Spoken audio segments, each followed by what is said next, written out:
Tapi segera ia menyadari bahwa penyakit raja bukan sekadar kelemahan tubuh melainkan luka jiwa yang dalam, yang tak seorang pun ingin hadapi.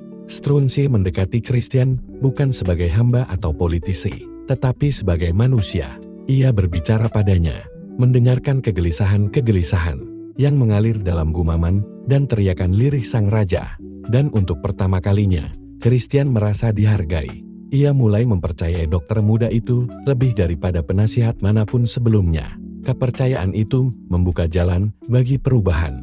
Dengan surat keputusan kerajaan yang ditandatangani, Christian sebagian besar bahkan tanpa ia pahami Struensee menguasai administrasi negara. Ia menjadi orang nomor 2 di Denmark, bahkan lebih berkuasa dari raja itu sendiri. Di tangannya, Denmark berubah dengan cepat. Lebih dari 1000 dekret dikeluarkan hanya dalam waktu 1,5 tahun.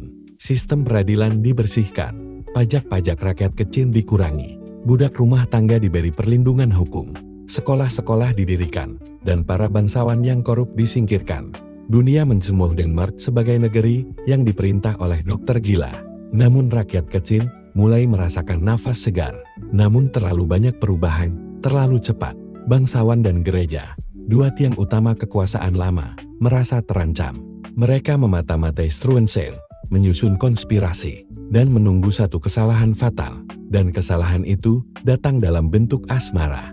Bab 7. Cinta terlarang. Ratu Caroline Matilda datang ke Denmark dalam usia yang sangat muda 18 tahun. Dikirim dari Inggris untuk menjadi istri seorang raja yang tidak dikenalnya dan tak mampu mencintai. Pernikahannya dengan Christian adalah kesepakatan politik, bukan persatuan jiwa. Malam-malamnya sepi. Suaminya jarang berbicara padanya kecuali saat ledakan emosi datang.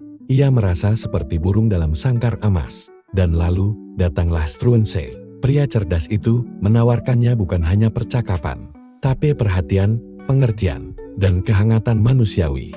Perlahan, hubungan mereka berkembang dari percakapan singkat menjadi pertemuan rahasia. Cinta tumbuh di antara dua jiwa yang kesepian.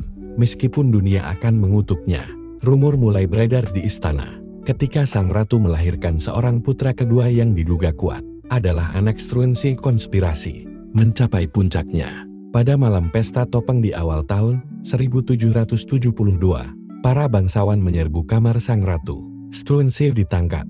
Ratu Caroline dipisahkan dari anak-anaknya dan diasingkan ke Jerman. Raja Christian, ia hanya berdiri dalam kegelapan. Tubuhnya gemetar, tak mampu berkata sepatah pun. Dunia di sekitarnya runtuh lagi.